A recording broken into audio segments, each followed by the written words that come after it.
The monotonous hum of equipment filled the cramped control room of Sentinel-9, a deep space listening post orbiting Proxima Centauri b, humanity's nearest extrasolar colony.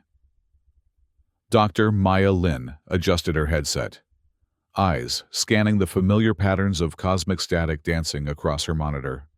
Another uneventful shift in a career defined by them. "Coffee?" Captain Harun Reyes appeared at her side, offering a steaming mug emblazoned with Earth Defense Command's emblem. "Thanks," Maya accepted gratefully, the warmth seeping through her fingers. "Anything from the night shift?" Harun shook his head. "Same as always. Static background radiation, and more static." The year was 2247, and humanity had mastered faster-than-light travel 50 years prior, but chosen a path of cautious observation rather than bold exploration. Earth Defense Command maintained a network of automated monitoring stations throughout nearby star systems, with minimal human presence. The policy was clear: watch, listen, but remain hidden. The universe was vast and unknowable, potentially hostile, and Earth's leadership had deemed it wiser to understand before revealing themselves. Maya sometimes wondered if they would ever actually make contact. 8 years at this post, analyzing signal patterns, cataloging cosmic noise, preparing for a first contact scenario that seemed increasingly hypothetical. Her doctorate in xenolinguistics felt wasted on endless spectral analyses of empty space. The control room housed a dozen specialists, each focused on their stations. Engineer Luca Park tinkered with signal boosters, while Communications Officer Samira Wong monitored subspace channels. The atmosphere was relaxed, professional, and utterly routine. Maya sipped her coffee, scrolling through overnight readings.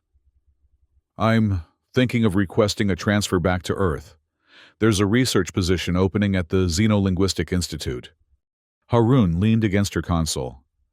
"After 8 years, what would we do without our favorite language expert?" "Continue monitoring nothing, I imagine," Maya replied with a wry smile. "Someone else can stare at static." A piercing tone cut through the ambient noise of the station, so sharp and sudden that Maya's coffee mug slipped from her fingers, shattering on the floor. Every screen in the control room flashed red. "Signal detected," announced the automated system. "Unknown origin. Non-human linguistic patterns identified." The room froze in collective shock before erupting into controlled chaos. 8 years of drills suddenly became reality. "Location?" demanded Harun. All casual demeanor vanished. "Triangulating," replied Officer Wong, fingers flying across her console. "Approximately 22 light-years. Veyan star system." Maya was already pulling up the signal's spectral analysis, heart hammering in her chest. After years of theoretical preparation, here it was, actual alien communication. The pattern pulsed on her screen, complex and utterly foreign. "It's structured," she said, voice steady despite her racing thoughts. "Definitely artificial. Linguistic algorithms detecting syntactical patterns consistent with communication rather than natural phenomena." The signal repeated, and through the speakers came a sound that sent chills down Maya's spine. A voice, distinctly non-human, but unmistakably sentient, crackling through layers of static. "Help. Cresur strike. Civilization falling." The message repeated, cycling through what appeared to be several variations of the same desperate plea. Maya's fingers trembled as she activated the station's advanced translation matrix, feeding in the alien phonemes. "It's a distress call," she whispered. "Someone's asking for help." Harun was already at the emergency console, entering his command codes. "This is Captain Harun Reyes, Sentinel-9. Priority Alpha transmission to Earth Defense Command. First contact scenario initiated. Requesting immediate response." Within minutes, the station's quantum communicator connected with Earth Defense Command headquarters, buried deep beneath the Rocky Mountains. The stone-faced visage of Admiral Eliza Takamura filled the main screen. "Report, Captain," she ordered without preamble. "Admiral, we've intercepted an alien transmission. Dr. Lin confirms it appears to be a distress signal. Unknown species, unknown threat level, but preliminary translation suggests they're under attack." Admiral Takamura's expression remained impassive, but her eyes sharpened. "Dr. Lin, your assessment?" Maya stepped forward. "The signal contains repeating patterns, consistent with a distress call. I've isolated phrases that translate roughly to help, attack, and references to an aggressor called Krasur. The language structure is unlike anything in our theoretical models, but the emotional urgency is unmistakable. Maintain monitoring status. Decode as much as possible. Earth Defense Council is convening emergency session. Stand by for further instructions." The Admiral's image disappeared. Harun turned to Maya. "After all these years of waiting and wondering, it had to be a distress call," she replied quietly. "Of all the possible first contacts." The next 48 hours passed in a blur of activity. Maya barely left her station, working with her team to decode more of the alien transmission. Sleep was an afterthought, sustained only by stimulants and the adrenaline of discovery. Every new decoded phrase added urgency to their task. "I've isolated more content," she announced during one of the hourly briefings with Earth Defense Command. The senders identify themselves as Vayan, a species from the system we've designated HD 26965.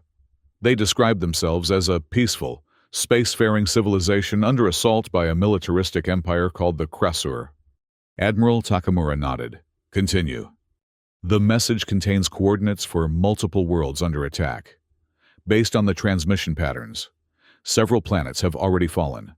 They're specifically broadcasting on frequencies that suggest they've detected our automated probes and believe we might be able to intervene." "And what do they know about us?" asked General Miguel Ortiz, the stern head of Earth's military council, who had joined the briefing. Maya hesitated. "They refer to us as Deathworlders." "Explain," demanded the Admiral. "It appears to be a classification based on Earth's high gravity and harsh environmental conditions compared to their homeworld. The term isn't derogatory. It seems almost reverential. They believe these conditions have made us formidable." The virtual summit expanded as more of Earth's leadership joined. President Amara Singh's hologram materialized, her expression grave. "The Defense Council has been deliberating for 24 hours. The President stated. "This represents a critical juncture for humanity. Our first contact with alien life comes as a plea for military intervention." General Ortiz's voice was firm. "Madam President, I must again emphasize the risks. Revealing ourselves prematurely could expose Earth to threats we're unprepared to face." "And yet," countered Admiral Takamura, "ignoring a direct plea for help sets a precedent for humanity's role in the galaxy. If we choose isolation now, we define ourselves by that choice." The debate continued. Strategic concerns weighed against moral imperatives. Maya found herself called upon repeatedly to provide translations, clarifications, and cultural interpretations from the limited data available. "Dr. Lin," the President finally addressed her directly, "as our foremost xenolinguist, what is your assessment of these Vayan? Are they a potential ally worth the risk of exposure?" Maya took a deep breath. "Madam President, their language structure reveals a culture built around concepts of harmony and cooperation. Their technology, based on the signal complexity, is advanced but appears focused on communication rather than weaponry. Everything in their message suggests a peaceful species facing extinction." "And these Krasur?" "References to them are limited, but consistent with a conquering force. The Vayan describes systematic planetary assaults and resource extraction." The President was silent for a long moment. "Very well. Admiral Takamura, you have authorization to proceed with Operation Lighthouse. Limited intervention only. Primary objective remains the protection of Earth security." Admiral Takamura nodded sharply. Task Force Ares will deploy within 12 hours. The connection terminated, leaving the crew of Sentinel-9 in stunned silence. What's Operation Lighthouse? Harun finally asked. Maya shook her head. I have no idea. Their answer came 3 hours later, when Admiral Takamura reconnected. Captain Reyes, Dr. Lin, you're both being temporarily reassigned to Task Force Ares. A transport will arrive at Sentinel-9 within the hour. You'll be briefed en route. Yes, Admiral, Harun responded automatically.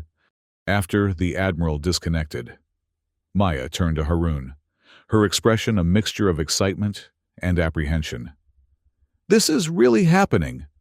First contact through combat, Harun murmured. Not exactly how the protocols envisioned it. The transport arrived as promised. A sleek, military-grade vessel that docked with minimal ceremony. Maya and Harun had barely enough time to gather essential equipment before they were whisked away from Sentinel-9, the station that had been Maya's home for 8 years. The transport pilot, a stern-faced lieutenant, provided little information during their journey. Only when they approached a massive orbital facility hidden in Earth's L2 Lagrange point did Maya begin to understand the scale of humanity's military preparations.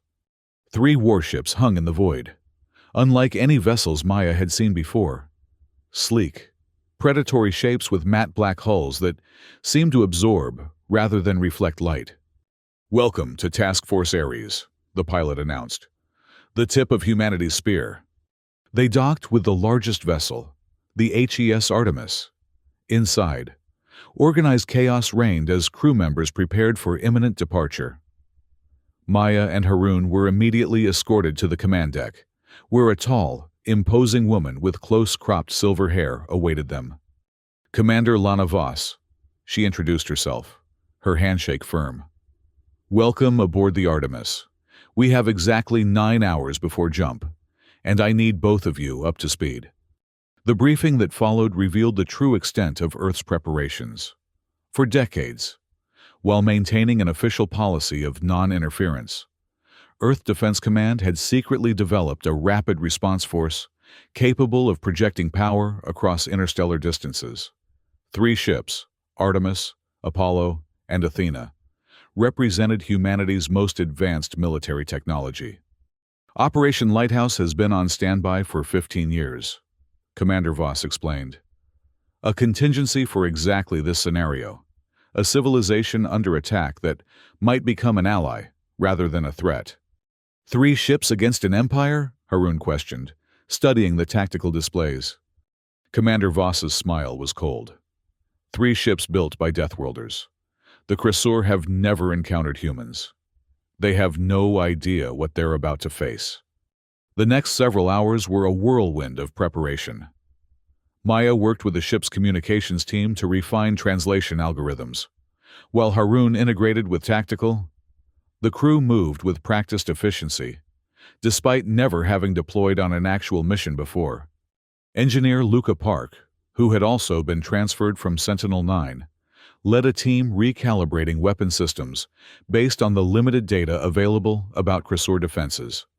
Their energy shields should operate on similar principles to our theoretical models, Park explained during one briefing. But we'll need real-time adjustments once we engage. And if you're wrong, asked Harun. Park's smile was grim. Then we improvise. As 0 hour approached, Commander Voss addressed the assembled crew, her voice carrying throughout the ship via internal communications. In less than 30 minutes, humanity will reveal itself to the galaxy for the first time, not as explorers or diplomats, but as warriors answering a call for help. This was not our chosen path, but it is the path before us. The Vayan have asked for salvation, and we will deliver it. She paused, scanning the faces before her. Many of you have trained your entire careers for a moment you never truly believed would come. That moment is here. Task Force Ares will demonstrate to these Krasur exactly why we are called Deathworlders. A cheer rose from the assembled crew, but Maya felt only a knot of anxiety. As a linguist, Her role had always been to facilitate understanding, not participate in warfare. Yet here she was, heading into battle. Harun appeared at her side. Having second thoughts? "I'm a researcher, not a soldier," she replied quietly. "Today, we're whatever the Vayan need us to be." He squeezed her shoulder reassuringly. The countdown to FTL jump proceeded with military precision. Maya strapped into her station on the bridge, alongside Harun and other key personnel. Commander Voss occupied the central command chair, her posture relaxed but alert. "Task Force Ares, prepare for synchronized jump," she ordered. "Destination, Vayan Prime System." The ship's AI counted down the final seconds. Maya closed her eyes as the familiar disorientation of FTL transition washed over her. A moment of impossible stretching, as though her consciousness were being pulled across vast distances. And then, "Jump complete, all systems nominal." Maya opened her eyes to an alien star system on the main view screen. A golden sun, smaller than Earth's, surrounded by the twinkling lights of planets and moons. And war. Even from their arrival point at the system's edge, the evidence of conflict was unmistakable. Debris fields scattered across orbital paths, the flashes of distant explosions, and silhouetted against the system's sun, hundreds of angular, predatory ships, the Krasor fleet. "Tactical assessment," ordered Commander Voss, her voice perfectly steady. 153 Krasor vessels detected, reported the tactical officer. Concentrated around the third and fourth planets. Energy signatures consistent with orbital bombardment. "Life signs on the planets?" "Affirmative. Significant population centers still intact on the fourth planet. Third planet, showing minimal life signs." Voss nodded.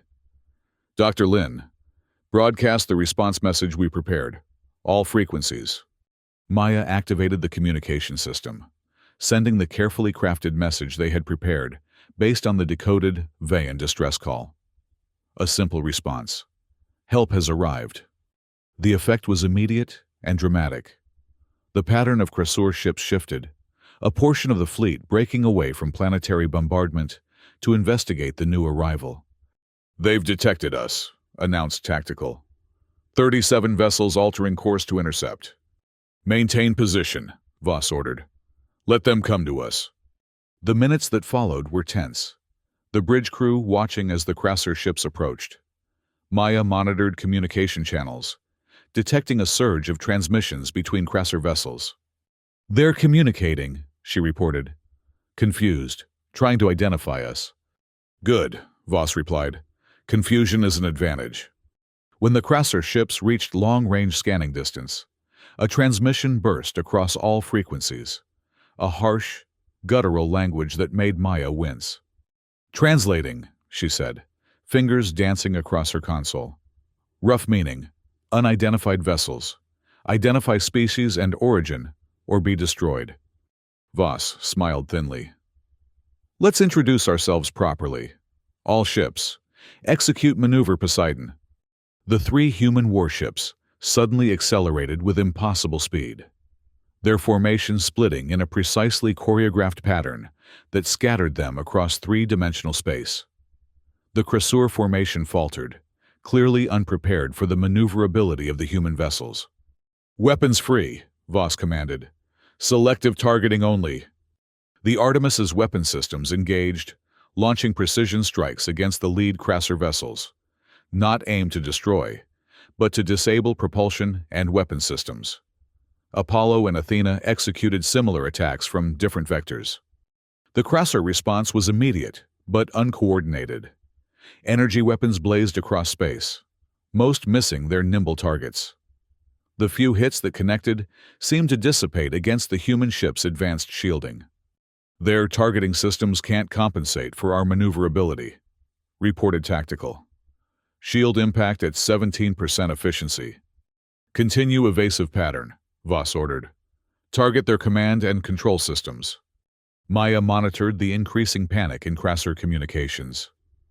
"They're calling for reinforcements, identifying us as an unknown species using impossible tactics." The battle unfolded like a deadly dance. 3 human ships against 37 crosser vessels should have been a slaughter. But the opposite was occurring. The human ships darted between the larger, slower crosser dreadnoughts. Their precision strikes systematically disabling key systems. Harun leaned toward Maya. "Earth gravity makes for better pilots," he murmured. "Our reflexes, our biology. We evolved under pressure they never faced." Within 30 minutes, the first wave of crosser ships had been neutralized, not destroyed, but rendered combat ineffective. Voss had deliberately avoided catastrophic damage where possible, leaving crews alive but helpless. "Phase 1 complete," announced Tactical. 87 crosser vessels altering course toward our position. Voss's expression remained unchanged. "As expected.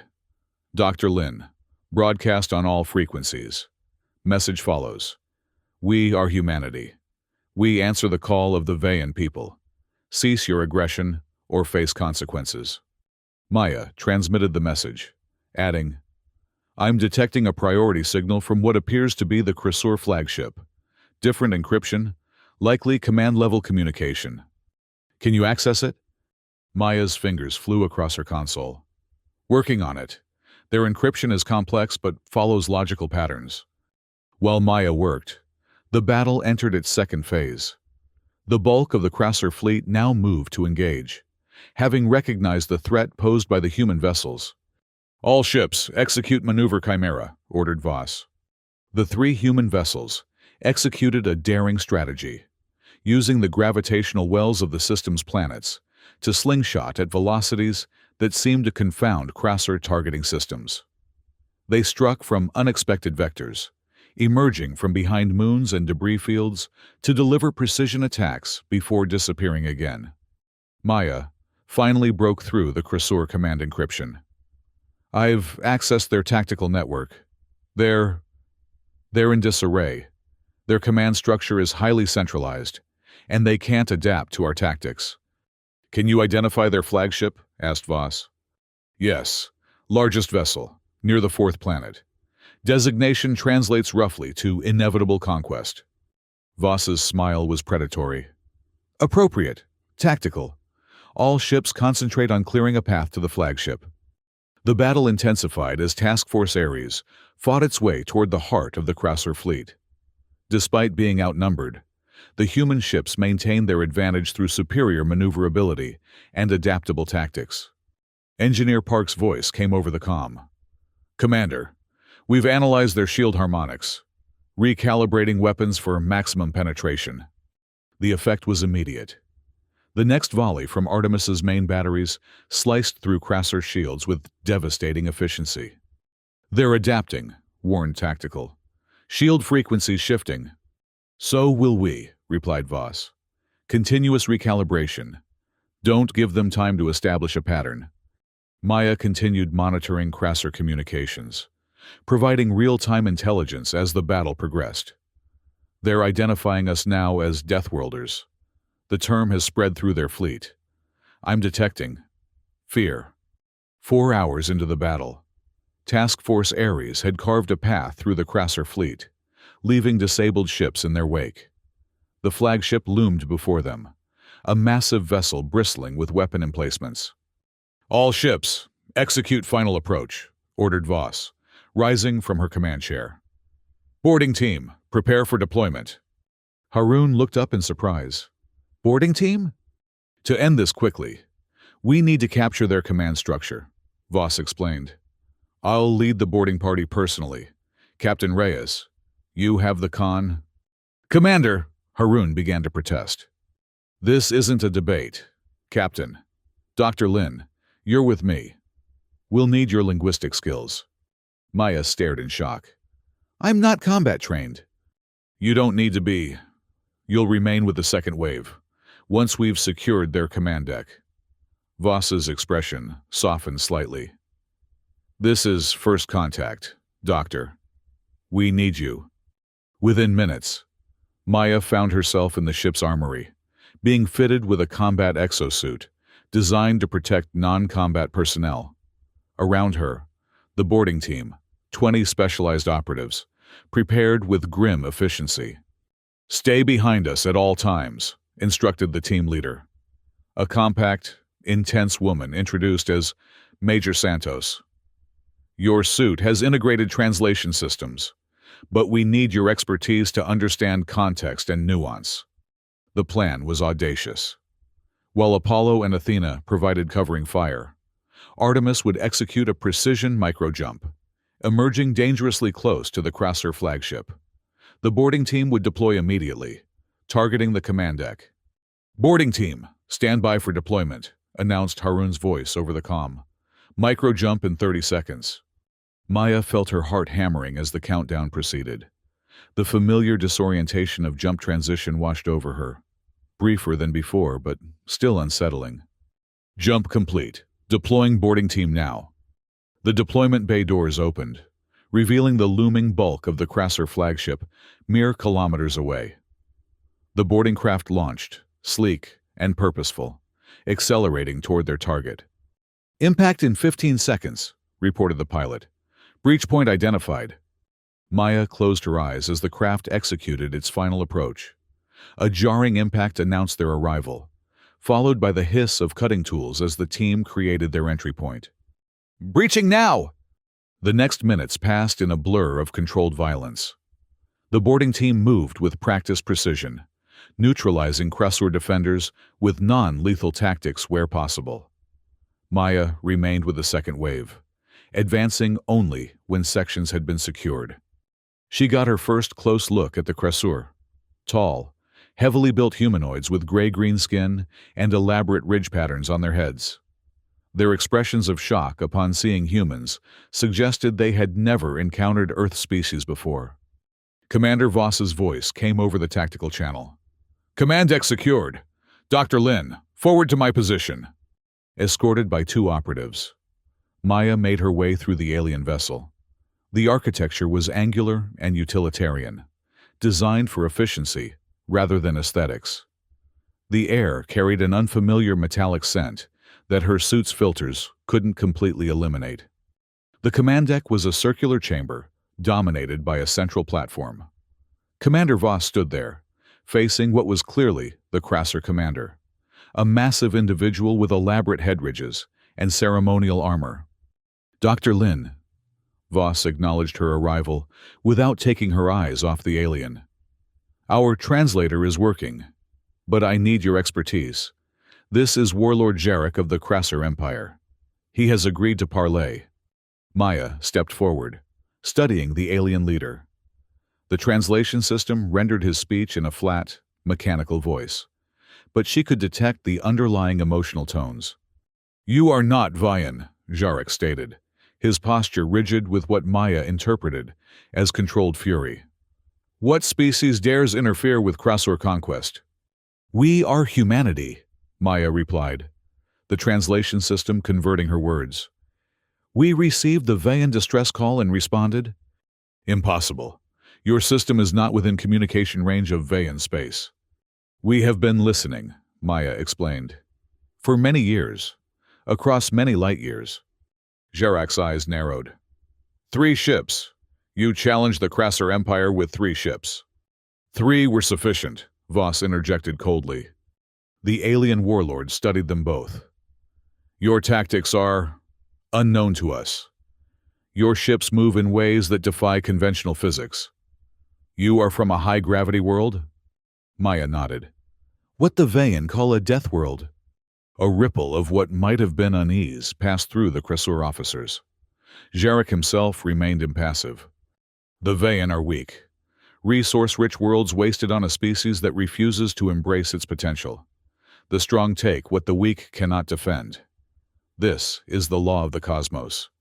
"Not our law," replied Voss. "Here are our terms. The Crasser Empire will withdraw from Vayan space immediately. All captured Vayan will be released. Reparations will be negotiated for worlds damaged during your assault." Jarek's laugh was a harsh, grating sound. "You command a mere 3 vessels, human. The Crasser Empire spans 27 star systems. This battle is but a temporary setback." "Is it?" Maya asked. a sudden insight guiding her words. Your empire has never encountered a Deathworld species before. You have no concept of what that truly means. She stepped closer, drawing on everything she had decoded from both Vayan and Cressor communications. Your empire evolved in systems with moderate gravity, mild climates, minimal predation. Your bodies, your reflexes, your very thinking is adapted to those conditions. We evolved on a world that tried to kill us every day. Higher gravity, extreme weather, countless predators. Everything about us, our density, our speed, our adaptability, was forged in conditions you cannot imagine. She gestured toward the view screen, where the disabled Cressor fleet drifted. This was not our full strength. This was a response team, a mere fraction of humanity's capabilities. It was a calculated bluff, but one based on the fear she had detected in Cressor communications. Jarek studied her intently, clearly weighing her words. 3 ships, he repeated, but with less certainty. 3 ships was all we needed, Voss stated. Accept our terms, or we will be forced to demonstrate further capabilities. After a long moment, Jarek gave a curt nod. I will relay your terms to the Imperial Conclave. Until their response, I declare a temporary cessation of hostilities. Acceptable, Voss replied. We will remain in the system to ensure compliance. As they prepared to return to the Artemis, Maya caught Jarek studying her. Translator, he addressed her directly. Tell your commander that Jarek of the Cressor acknowledges the skill of her warriors. You have earned the right to parley. Maya nodded, recognizing the significance of the statement. The acknowledgement is appreciated, Warlord. Back aboard the Artemis, the debriefing was interrupted by an urgent communication from the planet's surface. A Vayan transmission, broadcasting on all frequencies. Translating, Maya announced, working quickly. They're requesting direct communication. They've observed our intervention and wish to thank their saviors. Voss nodded. Establish contact. The view screen shifted to reveal a Vayan for the first time. Maya gasped softly at the alien beauty before them. The Vayan appeared humanoid in basic form, but their skin had a crystalline quality that refracted light in rainbow patterns. Delicate structures that might have been sensory organs extended from their heads like luminous fronds. I am Nera, speaker for the Vayan Coalition. The alien introduced itself, its voice melodic, even through the translation system. You have answered our plea when we thought all hope lost. We did not know if the Deathworlders would heed our call. We heard, Voss replied simply, and we responded. The Cressor assault has devastated our outer colonies. Many of our people are wounded, displaced, frightened. Would you permit a delegation to meet with you directly? There is much we must discuss. Voss looked to Maya, who nodded encouragingly. We would be honored. Speaker Nera, we have established a temporary truce with the Cressor forces. Your delegation will be safe. The meeting was arranged aboard the Artemis, in a conference room hastily modified to accommodate both human and Vayan physiological needs. Maya worked frantically to refine the translation algorithms, determined to facilitate clear communication. When the Vayan delegation arrived, the contrast with the Cressor could not have been more stark. Where the Cressor were martial and rigid, the Vayan moved with fluid grace, their crystalline skin catching the light with every movement. Speaker Nera approached Maya directly. You are their translator, it stated. Not a question, but an observation. You heard our cry across the void. I did, Maya confirmed. I'm Dr. Maya Lin, xenolinguist. Then you, more than any, understand the gift of communication. Nera made a gesture that the translation system identified as one of deep respect. We have observed your species for many cycles, through automated probes that passed near our systems. We debated whether to make contact, uncertain if Deathworlders would be allies or threats. And yet when crisis came, you called to us, Maya noted. Necessity overcame caution, Nera acknowledged. The Cressur left us no choice. The formal meeting began with an exchange of cultural information. The Vayan, it emerged, were a coalition of harmonious species that had evolved together on their crystal-rich homeworld. Their society prized cooperation and mutual advancement, with minimal concept of warfare. Our technological development focused on communication, art, healing, explained Nera.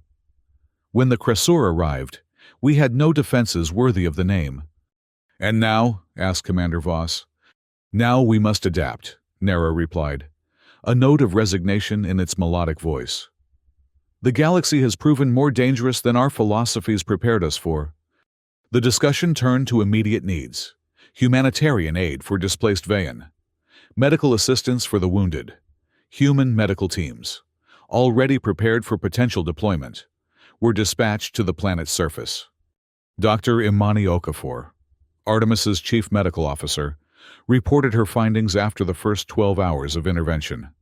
Vayan physiology is fascinating, she explained during a briefing. Their crystalline structures aren't merely decorative, they're integral to their biology, processing light in ways that supplement their metabolic functions. Many of the injured are suffering from what I describe as light starvation, from being kept in Cressur holding facilities. Can we treat them? Asked Voss. We're adapting our medical bays with specialized lighting arrays. The results are promising. While medical teams worked with the injured, Maya found herself increasingly involved in diplomatic negotiations. The Vayan, despite their peaceful nature, proved to be sophisticated diplomats, carefully feeling out humanity's intentions and capabilities. Your intervention was unexpected, Nera told her during a private conversation. 3 ships against a Cressur armada seemed impossible. We had advantages they didn't anticipate, Maya replied carefully. Deathworld advantages, Nera observed. Your species evolved under pressure that forged unique capabilities. We have legends of such worlds, but never confirmed their existence until observing Earth. And now? Now we understand why the ancient texts counseled both caution and respect when dealing with Deathworlders. Nera's crystalline features caught the light as it turned toward her. You could have conquered us as easily as you saved us. That's not who we are, Maya assured it. No, agreed Nera. It is not. And that, perhaps, is the most remarkable thing about humanity. 3 days after the initial engagement, a formal response arrived from the Cressur Imperial Conclave. Maya and Harun were present on the command deck when Warlord Jarek's transmission came through. The Imperial Conclave has considered your terms, the Cressur leader announced without preamble. They are accepted, with conditions. The Cressur Empire will withdraw from Vayan space. All Vayan prisoners will be released. However, the Empire requires assurance that no retribution will be sought for actions taken during legitimate military operations. Commander Voss looked to Maya, who nodded slightly. The wording was face-saving language, allowing the Cressur to retreat without admitting defeat. Acceptable, Voss replied. A formal treaty will be drafted with representatives from all 3 species present. Jarek's rigid posture seemed to relax marginally. The Conclave also expresses interest in establishing diplomatic relations with humanity. Your species has proven worthy of recognition. We will consider the request, Voss replied neutrally. After the transmission ended, Harun turned to Maya. Did we just win a war and establish galactic diplomacy in under a week? Apparently, she replied, still processing the implications. Though I suspect this is just the beginning. The following weeks saw the establishment of what became known as Harmony Bastion, a joint human-Vayan outpost in the former conflict zone. As Cressur forces withdrew, according to the negotiated timetable, humanitarian efforts expanded. Human medical technology proved remarkably adaptable to Vayan physiology, while Vayan crystalline engineering offered new possibilities for energy transmission and storage. Maya found herself at the center of it all, no longer merely a translator, but a crucial bridge between species. She worked closely with both Veyan linguists and, surprisingly, Krasur cultural attachés who arrived as part of the diplomatic mission. "Your species intrigues us," admitted Corvin, a Krasur scholar assigned as liaison. "You fight with efficiency that rivals our greatest warriors, yet choose restraint over dominance." "Strength isn't measured only by conquest," Maya replied. "A concept foreign to traditional Krasur thinking," Corvin acknowledged. "Yet perhaps one worth exploring." The most unexpected development came during a high-level meeting, 6 weeks after the initial conflict. Warlord Jarek himself requested to join the emerging Interstellar Council, not as a conquered foe, but as a reluctant ally. "The galaxy is changing," he stated bluntly during the session. "The emergence of a Deathworld species alters the balance of power. The Krasur Empire would prefer to adapt rather than oppose this shift." Commander Voss, still overseeing the human presence, studied him thoughtfully. "Your empire has built itself on conquest. Can it truly embrace cooperation?" "Survival requires adaptation," replied Jarek, using a phrase that translated almost identically in all 3 languages. "The strong survive by recognizing strength in others." Maya observed the exchange with a sense of wonder. In less than 2 months, humanity had gone from hidden observers to key players in an emerging galactic community. Earth Defense Command had dispatched additional ships and personnel, establishing a permanent presence in what was now designated the Veyan Earth Cooperative Zone. During a rare quiet moment, Maya found herself on an observation deck, watching shuttles move between the Artemis and the newly constructed Harmony Bastion. Haroon joined her, offering a cup of the Veyan beverage that had become popular among the human crew, a luminous liquid that tasted of honey and starlight. "Thinking deep thoughts, Dr. Lin?" he asked. "Just reflecting on how quickly everything changed," she replied. 8 years listening to static, and then we became the most important humans in history," Haroon finished with a wry smile. "First contact specialists who ended up preventing a genocide." "It wasn't just us," Maya reminded him. "Commander Voss, the task force, Earth Defense, they were prepared for this moment." "True. But you were the one who heard the call," Haroon pointed out. "The one who understood what was being asked of us." Maya sipped the glowing drink, watching as a Veyan transport docked with the station. "I keep thinking about that term, Deathworlders. It sounds so ominous, yet to the Veyan, it represents hope." "Because strength can protect as well as threaten," Haroon suggested. "It's all in how you use it."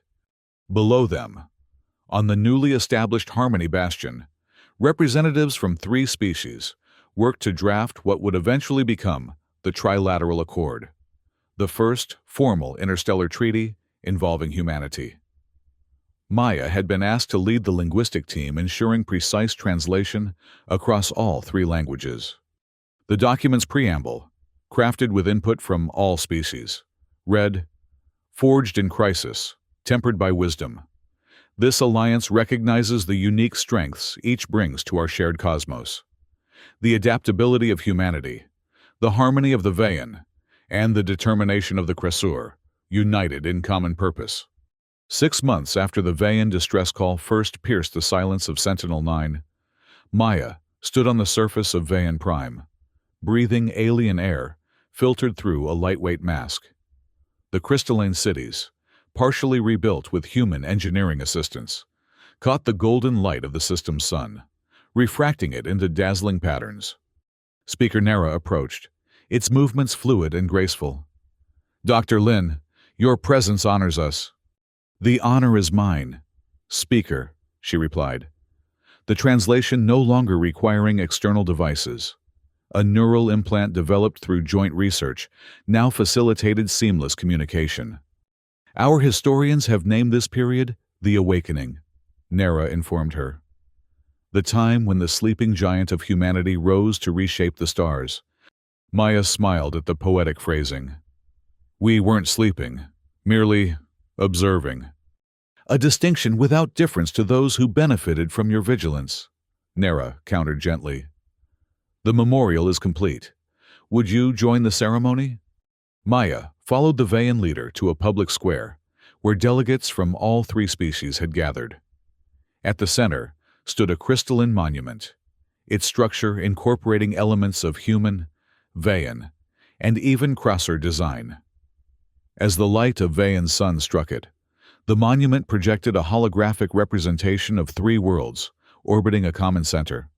This marks not merely an intervention or a treaty, announced Nera to the assembled crowd, but the beginning of a new era for all our peoples. In the front row of the human delegation, Commander Voss stood alongside Admiral Takamura, who had traveled from Earth for the ceremony. They nodded in solemn acknowledgement. To everyone's surprise, Warlord Jarek stepped forward. The Krasser Empire acknowledges this alliance, he declared formally. What began in conflict shall continue in cooperation, for the strength of each becomes the strength of all. Maya felt a profound sense of completion as she watched the former adversaries exchange formal gestures of respect. What had begun with a desperate plea, intercepted by a lonely listening post, had transformed into something no protocol or contingency plan could have anticipated. Later, as the Earth delegation prepared to return to orbit, Admiral Takamura approached Maya. Dr. Lin, Earth Defense Command has a proposition for you.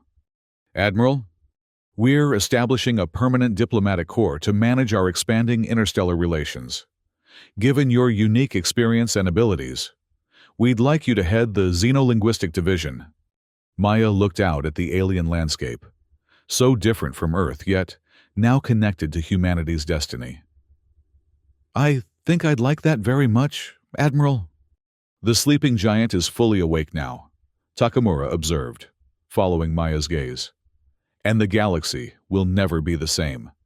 As night fell on Vayan Prime, three stars became visible in the darkening sky: Earth's sun, the Vayan home star, and the distant light of the Krasser homeworld.